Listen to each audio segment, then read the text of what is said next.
Hello everyone, so welcome back to the third lecture of physical quantities and measurement.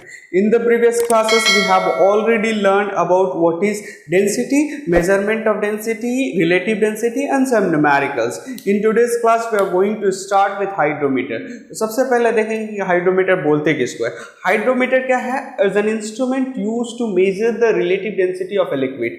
कोई भी liquid का relative density को major करने के लिए हम लोग हाइड्रोमीटर का हेल्प लेते हैं. जस्ट लाइक आपका रिलेटिव डेंसिटी बॉटल या स्पेसिफिक ग्रेविटी बॉटल से भी हम लोग रिलेटिव डेंसिटी मेजर कर रहे थे.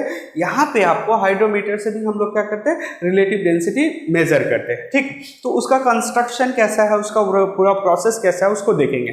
तो कंस्ट्रक्शन के लिए देखिए जो पॉइंट्स लिखे हैं ना, इस पॉइंट्स को आपको एक एक पॉइंट्स को कॉपी में नोट कर लेना है और इससे ज्यादा और कुछ आपको करने की जरूरत नहीं है. देखिए पॉइंट्स क्या क्या है. It is usually made up of glass. ये ग्लास का बना था and consist of cylindrical stem and a bulb weighted with mercury और लीड. मतलब बोल रहा है कि ये एक स्टेम, सिलेंड्रिकल के स्टेम मतलब सिलेंड्रिकल लाइक का स्ट्रक्चर है जिसकी इनसाइड में मतलब नीचे की तरफ एक बल्गिंग पोर्शन होता है जिसको बल्ब बोलते हैं और उसमें हम लोग मेनली चाहे तो मर्करी या लीड को फिलअप करते हैं. क्यों करते हैं सर इसको फिलअप करते हैं? क्योंकि जब हम लोग इसको वाटर के इनसाइड मतलब कोई भी लिक्विड के इनसाइड लेके जाते हैं तो अगर ये वेटेड रहेगा ना तो ये अपराइट रहेगा. जब इसको छोड़ देंगे तो ये आपका सीधा रहेगा, अदरवाइज वो बेंड कर जाएगा. ठीक है, इसी वजह से हम लोग इसको वेटेड कर देते हैं.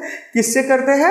आपका चाहे तो मरकरी डाल दीजिए चाहे तो लीड डाल दीजिए. चलिए सर, और ये जो आपका स्टेम है मतलब ये जो आपका स्केल दिख रहा है, ये आपको स्टीम दिख रहा है, उसमें हम लोग क्या करते हैं? स्केलिंग रहता है. स्केलिंग रहता है, देखिए आपको दिख रहा है 0.5, 0.6, 0.7, 0.8 इस तरह का स्केलिंग रहेगा. यहाँ पे मैं 0.1, 0.2 तक दिया हुआ, लेकिन ऐसा नहीं, वो आपको यहाँ पोजीशन के हिसाब से और आपको वो बहुत ज्यादा तक रहता है. ठीक है, चलिए अब क्या करते हैं, हम लोग को कोई भी लिक्विड का अगर डेंसिटी को मेजर करना है तो हम लोग को उस लिक्विड को एक अलग से जार में डालते हैं. आप कंटेनर में डालें, जार में डालें, जिसमें मर्जी आपको उसको डालें और इस हाइड्रोमीटर को उठा के हम लोग इसके इनसाइड लेके जाते हैं. आहिस्ता आहिस्ता आहिस्ता आहिस्ता उसके लोअर करते हैं अनटिल एंड अनलेस जब तक का वो उसको छोड़ दे तो वो फ्रीली मूव नहीं करने लगे. तो देखिएगा, liquid to be tested is poured into a jar and hydrometer is gently lower into the liquid until it float freely. जब तक का वो आहिस्ता अपना फ्रीली फ्लोट नहीं करने लगे, फ्रीली मूव नहीं करने लगे. ठीक है, चलिए ये तो हो गया. अब उसके बाद जहां पे वो फ्रीली मूव करने लगता है उस पॉइंट को जो टच मतलब जहां लिक्विड उस टच कर रहा है सिलेंड्रिकल का, वहां से स्केलिंग से उसका मेजरमेंट लेते हैं और फिर रिलेटिव डेंसिटी को फाइंड आउट करते हैं. Now the point eight which the surface of the liquid touches the steam is noted and then find out the relative density. Sir ये था प्रोसेस. अच्छा एक चीज याद रखिएगा, जितना कोई लाइटर लिक्विड रहेगा वो ज्यादा तब हाइड्रोमीटर उतना ज्यादा सिंक करेगा. क्यों? देखिए तो लाइटर के लिए आपका रीडिंग यहाँ से स्टार्ट हो रहा है ना. सपोज कर लीजिए कोई एक लिक्विड है जिसका आपको डेंसिटी है 0.7 रिलेटिव डेंसिटी, तो अप टू दिस उसको सिंक करना होगा. और कोई लिक्विड है 0.9 है तो अप टू दिस. तो जितना ज्यादा आपका लोअर डेंसिटी रहेगा उतना ही ज्यादा हाइड्रोमीटर उसके अंदर सिंक करेगा. ठीक है, तो lower the density of the liquid further will the hydrometer sink. Now इसके बाद याद रखना है, hydrometer is commonly used to test the purity of milk. एक मिल्क के अंदर कितना अमाउंट ऑफ आपका वाटर है उसमें है, उसको टेस्ट करने के लिए हम लोग इस हाइड्रोमीटर को यूज करते हैं. और उस तरह का हाइड्रोमीटर को हम लोग क्या बोलते हैं? लैक्टोमीटर बोलते हैं. क्या बोलते हैं? लैक्टोमीटर बोलते हैं. तो आई होप सो पूरा कंस्ट्रक्शन और उसका पूरा वर्किंग प्रोसेस ऑफ हाइड्रोमीटर आपका क्लियर हो गया.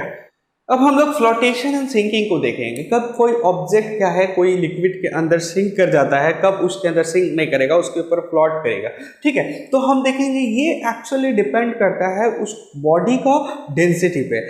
अगर सपोज कर लीजिए उस बॉडी का डेंसिटी इस लिक्विड के डेंसिटी जिसमें उसको डाल रहे उससे ज़्यादा रहेगा तो वो बॉडी सिंक कर जाएगा. अगर डेंसिटी कम रहेगा तो वो उसके ऊपर फ्लोट करता रहेगा. ठीक है, तो इट डिपेंड ऑन डेंसिटी. ठीक है, if the density of object is less, अगर डेंसिटी ऑफ ऑब्जेक्ट लेस रहेगा than that of the density of liquid, तो क्या करेगा? Object will float on the surface on the liquid. Liquid के ऊपर वो आपका तैरता रहेगा. Now if the density of object is more, तब क्या होगा? वो उसके अंदर than that of the liquid, तो क्या करेगा? Object will sink on the liquid. ठीक है, तो यहाँ डेंसिटी ज्यादा किससे, डेंसिटी ज़्यादा अगर लिक्विड से तो वो सिंक कर जाएगा, अगर डेंसिटी कम होगा तो वो क्या करेगा, फ्लोट करता रहेगा, वो सिंक नहीं करेगा। ये एक कॉमन कंसेप्ट है, ठीक है। तो ये भी याद रखना है, कभी कभी एक ही ऑब्जेक्ट कोई एक लिक्विड में सिंक कर जाता है, कोई एक लिक्विड में सिंक नहीं करता है, ठीक है। फॉर एग्जाम्पल अगर ले लीजिए, अगर हम लोग आयरन बॉल ले रहे हैं, क्या कर रहे हैं, एक आयरन बॉल ले लिया, चलिए ठीक है, आयरन बॉल ले लिया, उसको हम लोग दो अलग अलग चीज में मिक्स कर रहे हैं, ठीक है। एक वाटर है और आपका एक क्या है, मरकरी है, ठीक है। तो वाटर का density as compare to density of iron क्या होता है, कम होता है, तो आयरन क्या होगा, आपका वाटर में सिंक कर जाएगा। लेकिन आपका मरकरी का डेंसिटी आपको आयरन के डेंसिटी का, बॉल की डेंसिटी से ज्यादा होता है, तो आयरन बॉल क्या करेगा, उस मरकरी के ऊपर सिंक नहीं करेगा, फ्लोट करता रहेगा। तो ये डिपेंड करता है, आप समझ में आ गया, डेंसिटी के ऊपर, ठीक है। नाउ अब अगर हम दो लिक्विड को ले लेते हैं, टू लिक्विड, सपोज कर लीजिए एक हनी हो गया, वाटर हो गया, वाटर हो गया, अल्कोहल हो गया, केरोसिन हो गया, वाटर हो गया। जब दो लिक्विड को हम लोग मिक्स करते हैं ना, तो उस वक्त जिसका डेंसिटी ज्यादा रहता है वो अपने आप को डाउनवर्ड, मतलब वो नीचे चला जाता है, और जिसका डेंसिटी कम रहता है वो अपने आप को ऊपर रखता है, और वहां पे लिक्विड का दो लेयर बन जाता है, एक इस तरह से। सपोज कर लीजिएगा, अगर फॉर एग्जांपल देखिए क्या लिखे, if two liquids are poured into a container, the liquid with the greater density, जिसका डेंसिटी ज्यादा है क्या करेगा, moves downward, and the liquid with the lower density moves up. तो लिक्विड जिसका डेंसिटी कम है वो ऊपर चला जाएगा, जिसका डेंसिटी ज्यादा होगा वो नीचे चला जाएगा। एग्जांपल के रिस्पेक्ट में आप हनी और वाटर को ले लीजिए, जैसे हनी और वाटर को मिक्स करिएगा तो हनी का डेंसिटी ज्यादा होता है, तो हनी क्या होगा, नीचे चला जाएगा और वाटर उसके ऊपर आ जाएगा, तो यहाँ पे एक लेयर बन जाएगा, ये हनी हो जाएगा और ये वाटर हो जाएगा। और भी एग्जाम्पल्स है, जैसे देखिए वाटर एंड केरोसिन, अगर वाटर और केरोसिन को मिक्स करिएगा तो ये याद रखना है, केरोसिन का डेंसिटी जो होता है ना वाटर के कंपेयर में कम होता है, तो क्या है, केरोसिन आर मिक्स, तो kerosene will float over the water, वो उसके ऊपर में, वाटर के ऊपर में क्या हो जाएगा, केरोसिन हो जाएगा और वाटर नीचे चला जाएगा, तो वहां पे भी दो लेयर बन जाएगा। तो आई होप सो आपका कब कोई ऑब्जेक्ट सिंक करता है, कब कोई ऑब्जेक्ट सिंक नहीं करता, ये पूरा जो डेंसिटी के ऊपर कंसेप्ट है ये क्लियर हो गया।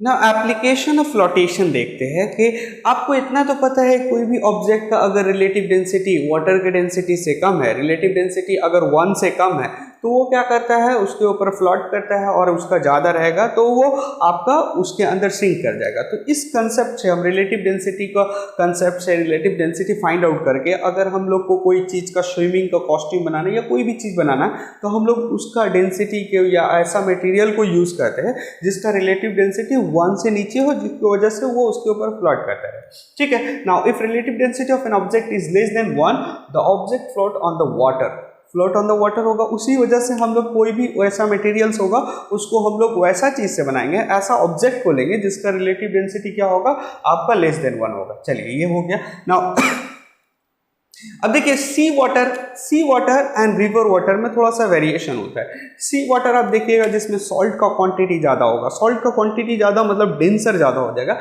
As compare to river water. तो sea water has a lots of salt dissolve in it, so sea water क्या होगा, डेंसर देन रिवर वाटर होगा, इसमें कोई दो राय नहीं है sir.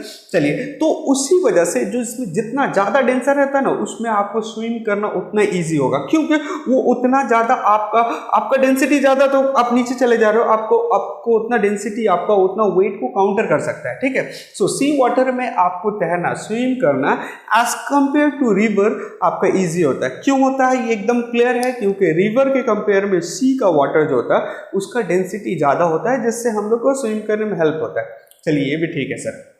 Now density of ice जो होता है, देखिए आइस का डेंसिटी जो होता है आपको वाटर के डेंसिटी से कम होता है, ठीक है। तो इसी वजह से देखिएगा आपको सी के ऊपर में आइस पर फ्लोट करता हुआ नजर आएगा, आपको उसके ऊपर तैरता हुआ नजर आएगा, ठीक है। चलिए ये भी क्लियर हो गया। चलिए अब देखते हैं सर, शिप वगैरह जब हम लोग उसको लोडिंग करते हैं, अनलोडिंग करते हैं, तो वहां पे एक लाइन का कंसेप्ट आता है, उसको देखेंगे। नाउ आपको पता है रिवर का जो होता है density as compare to sea, river water का डेंसिटी लोअर होता है। सो लोडेड विद कार्गो, जब हम लोग कोई शिप को उसमें कार्गो को रखते हैं या मतलब सामान को लोडेड करते हैं, तो क्या होता है, सबमर्ज मोर इन रिवर में मान लीजिए 50 केजी 500 केजी आपको कोई वेट आपका एक शिप में रखा हुआ है, तो वो सी वाटर में जितना सबमर्ज कर रहा है उससे ज्यादा आपको किसमें सबमर्ज कर जाएगा, किसके अंदर, आपका रिवर वाटर में, क्योंकि उसका डेंसिटी कम होता है तो वो ज्यादा सबमर्ज करेगा, ठीक है। नाउ Therefore, आपको क्या करते हैं, all ship have mark on their हल। अब वो हर एक शिप ना अपना वहां पे एक मार्किंग लगा के रखता है। अगर सपोज कर लेते हैं ये शिप है, ऐसा शिप अगर सपोज करते हैं तो यहाँ पे ना उसका मार्किंग रहता है, ठीक है। हर एक शिप अपना अपना मार्क करके वहां पे रखता है, ठीक है, to indicate the level up to which they can be submerged safely in particular sea और रिवर। मतलब वो सी और रिवर के अकॉर्डिंग वहां पे कितना पानी, मतलब कितना लोडेड करेंगे तो हम सेफली मूव कर पाएंगे, उसके हिसाब से यहाँ पे मार्क करके रहता है। किस में मार्क रहता है, शिप में रहता है। क्यों रहता है, क्योंकि रिवर से अगर वो शिप में सी में जा रहा है या सी से रिवर में जा रहा है तो वहां पे डेंसिटी का वेरिएशन होगा। अगर रिवर में बहुत ज्यादा आपका सी में बहुत ज्यादा हम लोडेड कर दिए तो रिवर में जाके वो और ज्यादा सिंक कर जाएगा, तो चांसेस होगा वो पूरा का पूरा डूब जाने का। इस वजह से हम लोग का हर एक लेवल वाटर के वेरिएशंस, मतलब डेंसिटी के वेरिएशंस के हिसाब से हम वहां पे मार्किंग करते हैं। उसी लाइन को हम लोग क्या बोलते हैं, प्लाइमसोल लाइन। क्या बोलते हैं, प्लाइमसोल लाइन को। देखते हैं कि आपको all ship have marking on their hull to indicate the level up to which they can submerge safely in a particular sea or river। मतलब हर एक सी वाले का शिप हो गया ना, वहां पे एक मार्किंग रहता है, ठीक है। तो दिस मार्किंग और कॉल्ड प्लाइमसोल लाइन। तो आई होप सो ये प्लाइमसोल लाइन और एप्लीकेशंस ऑफ आपका जो फ्लोटेशन है ये क्लियर हो गया। नाउ हम लोग देखेंगे कि variation of density with temperature. Temperature के चेंज होने से डेंसिटी में चेंजेस होता है कि नहीं होता है। तो as we already know density is equals to mass by volume. तो कोई ऑब्जेक्ट का मास जो होता है ना वो लगभग फिक्स होता है, तो वॉल्यूम के वेरिएशन होने की वजह से डेंसिटी में वेरिएशन होता है। एज वी नो दैट कोई भी चीज जब हीटेड करते हैं तो बेसिकली वो एक्सपैंड करता है एंड कूल होता है तो कॉन्ट्रैक्ट करता है। तो जब हीट करेंगे एक्सपैंड होगा मतलब वॉल्यूम बढ़ेगा। जैसे ही वॉल्यूम बढ़ेगा तो डेंसिटी कम होने लगेगा, क्योंकि यहाँ इनवर्स वेरिएशन है। और जब कूल करेंगे तो उसका वॉल्यूम कम होगा तो डेंसिटी इंक्रीज करने लगेगा। तो देखिए इन generally matter expand on heating and contract on cooling. ये तो सबको पता है, जनरली जो भी मैटर होता है ना हीट करने से एक्सपैंड करता है और कूल करने से कॉन्ट्रैक्ट करता है। Now for a fix mass, अगर मास को हम लोग फिक्स कर दें, ये पोर्शन का मास को फिक्स कर दे, कोई एक ऑब्जेक्ट का मास अगर फिक्स है, ठीक है, या मास में कोई वेरिएशन नहीं हो रहा है, इफ वॉल्यूम चेंजेस, अगर वॉल्यूम चेंजेस हो रहा है डेंसिटी आल्सो चेंजेस, उसका डेंसिटी भी चेंजेस होगा। क्यों, क्योंकि वॉल्यूम और डेंसिटी एक दूसरे से इनवर्स प्रोपोर्शन है। एक चेंज होगा, एक बढ़ेगा तो दूसरा कम होगा, दूसरा बढ़ेगा तो पहला वाला कम होगा, ठीक है। नाउ इफ टेम्परेचर इंक्रीजेस, कब, जब मास फिक्स रहेगा। इफ टेम्परेचर इंक्रीजेस तो वॉल्यूम क्या होता है, टेम्परेचर इंक्रीज करोगे तो वॉल्यूम क्या होगा, इंक्रीज होगा। क्यों, टेम्परेचर इंक्रीज करेगा वो चीज एक्सपैंड होगा। एक्सपैंड हो रहा मतलब ज्यादा जगह ले रहा है, जितना ज्यादा जगह ले रहा है वही उसका वॉल्यूम होता है। तो जैसे टेम्परेचर बढ़ाइएगा तो वॉल्यूम क्या होगा, उसका बढ़ेगा। चलिए वॉल्यूम बढ़ेगा तो डेंसिटी ऑब्वियसली कम हो जाएगा, डेंसिटी आपका कम होने लगेगा। और अगर टेम्परेचर को हम लोग कम करते हैं तो वॉल्यूम क्या होगा, कम होने लगा, क्योंकि टेम्परेचर कम करेंगे वो कूल होगा। कूल होगा मतलब कॉन्ट्रैक्ट होगा, कॉन्ट्रैक्ट होगा मतलब जगह कम लेगा, जगह कम लेगा मतलब डेंसिटी बढ़ जाएगा। चलिए ये तो आपका variations of density with temperature था, ये चीज याद रखना है आपको, ठीक है। नाउ एक कंसेप्ट यहाँ याद रखना है कि देखिए सॉलिड जो होता है इंटरमॉलिक्यूलर फोर्स ऑफ अट्रैक्शंस और इंटरमॉलिक्यूलर स्पेस के कंसेप्ट से आपको पता है कि इंटरमॉलिक्यूलर फोर्स ऑफ अट्रैक्शन इतना ज्यादा होता है कि सॉलिड फ्लो नहीं कर पाता है, ठीक है। Now liquid and gas can flow easily, hence combined liquid को हम अलग अलग से लिक्विड नहीं बोलेंगे, गैस नहीं बोलेंगे, हम कंबाइन करते हैं जिसको हम लोग फ्लूइड बोलते हैं। फ्लूइड का मतलब होता है गैस एंड लिक्विड बोथ। चलिए उसके बाद आता है कन्वेंशनल करंट। ये भी एग्जाम में बहुत बार पूछता है, sir what is conventional current. तो ये भी पूरा का पूरा कंसेप्ट आपको टेम्परेचर के वेरिएशन से ही है। देखिए यहाँ पे एक एग्जांपल्स बताया, सपोज कर लीजिए कोई लिक्विड से लेके बताए, आप गैस का भी एयर का भी एग्जांपल्स ले सकते हैं। तो लिक्विड को जब हम लोग हीटेड करते हैं तो जो लोअर पोर्शन है, पहले कॉन्टैक्ट आता है, ये जो लोअर पोर्शन है ये कॉन्टैक्ट में आएगा किसका, हीट का। तो ये जैसे ही हीटेड होगा, हीटेड होकर आपका क्या होगा, हीट होगा, आपको पता है डेंसिटी कम होने लगेगा। डेंसिटी कम होने लगेगा मतलब लाइटर होने लगेगा। लाइटर जो भी ऑब्जेक्ट होता है तो वो क्या जाता है, ऊपर जाना स्टार्ट कर देता है ना। तो ये वाला पोर्शन ऊपर जाने स्टार्ट करेगा, ऊपर जाने का कोशिश करेगा। जैसे ही यहाँ का लिक्विड ऊपर जाने स्टार्ट करेगा तो यहाँ पे जो वैकेंट क्रिएट होगा, यहाँ से लिक्विड इसको फिलअप करने आ जाएगा।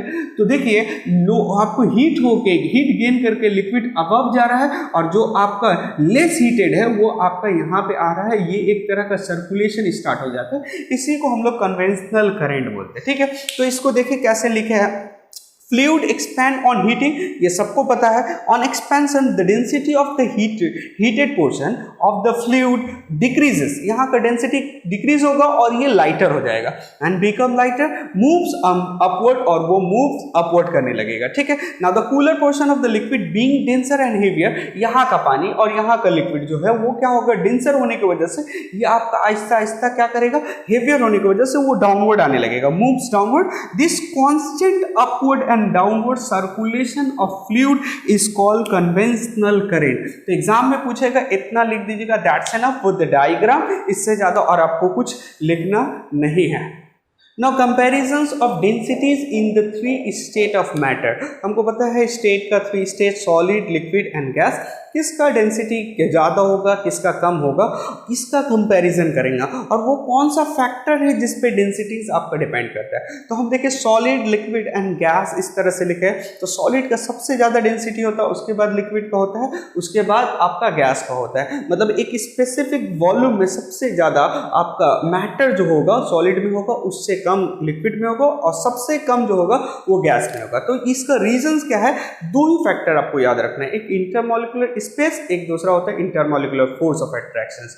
तो इंटरमॉलिक्यूलर फोर्स ऑफ अट्रैक्शंस पता है, मॉलिक्यूल्स टू मॉलिक्यूल्स के बीच में जो फोर्स ऑफ अट्रैक्शन जो इसको होल्ड करके रखा है, जो इस दूसरे को पकड़ के रखा है, उसको हम लोग क्या बोलते हैं, इंटरमॉलिक्यूलर फोर्स ऑफ अट्रैक्शंस। जिसका इंटरमॉलिक्यूलर फोर्स ऑफ अट्रैक्शन ज्यादा होगा तो मॉलिक्यूल्स एक दूसरे से टाइटली पैक्ड होगा, तो इंटरमॉलिक्यूलर स्पेस क्या होगा, कम हो जाएगा। तो इसमें आपका क्या होता है, सॉलिड के केस में इंटरमॉलिक्यूलर फोर्स ऑफ अट्रैक्शन जो होता है ना बहुत ज्यादा होता है, फोर्स ऑफ अट्रैक्शन होता है ज्यादा होता है, एंड इंटरमॉलिक्यूलर आपका स्पेस जो होता है बहुत कम होता है। तो उसके वजह से जो मॉलिक्यूल्स होता है सॉलिड का आर क्लोजली पैक्ड होता है, वो क्या होता है, closely packed in small volume, जिसके वजह से इसका डेंसिटी जो होता है सबसे ज्यादा होता है as compare to liquid and gas. तो अब लिक्विड में क्या होता है, इंटरमॉलिक्यूलर फोर्स, इस तरह से पॉइंट ही लिखिएगा, intermolecular force are weaker compare to solid, intermolecular force weaker है, तो इसमें इंटरमॉलिक्यूलर स्पेस होगा थोड़ा ज्यादा हो जाएगा एज कंपेयर टू आपका सॉलिड। तो molecules are less tightly packed, जितना सॉलिड में टाइटली पैक्ड था उतना तो नहीं होगा, लेस टाइटली पैक्ड होगा, hence the liquid have less density than solid. Solid से लिक्विड का डेंसिटी कम होता है। एंड नाउ गैसेस में होता है आईएमएफ, मतलब इंटरमॉलिक्यूलर फोर्सेस। तो इंटरमॉलिक्यूलर फोर्स जो होता है गैसेस में नियरली नेग्लिजिबल होता है, और इंटरमॉलिक्यूलर स्पेस होता है मच लार्जर होता है बहुत। एक गैस का मॉलिक्यूल सीधा रहे तो एक कहाँ घूम रहा है आपको पता भी नहीं चलेगा, ठीक है। तो इंटरमॉलिक्यूलर स्पेस जो होता है मच लार्जर होता है। So molecules are very loosely packed, एक दूसरे से लगभग फोर्स ऑफ अट्रैक्शंस कम होता है, नेग्लिजिबल होता है, तो बहुत लूजली पैक होगा। Hence guys have less density than solid and liquid. तो सॉलिड और लिक्विड से सबसे कम जिसका डेंसिटी होता है वो गैस होता है। तो यहाँ पे अगर आप देखिएगा तो इस तरह से आप लिख सकते हैं, सबसे ज़्यादा डेंसिटी किसका होता है, सॉलिड का, उसके बाद किसका होता है, लिक्विड का, उसके बाद आपका गैसेस का होता है। तो आई होप सो ये फुल चैप्टर आपको पूरा समझ में आ गया होगा। If you still have any doubts right on comment section.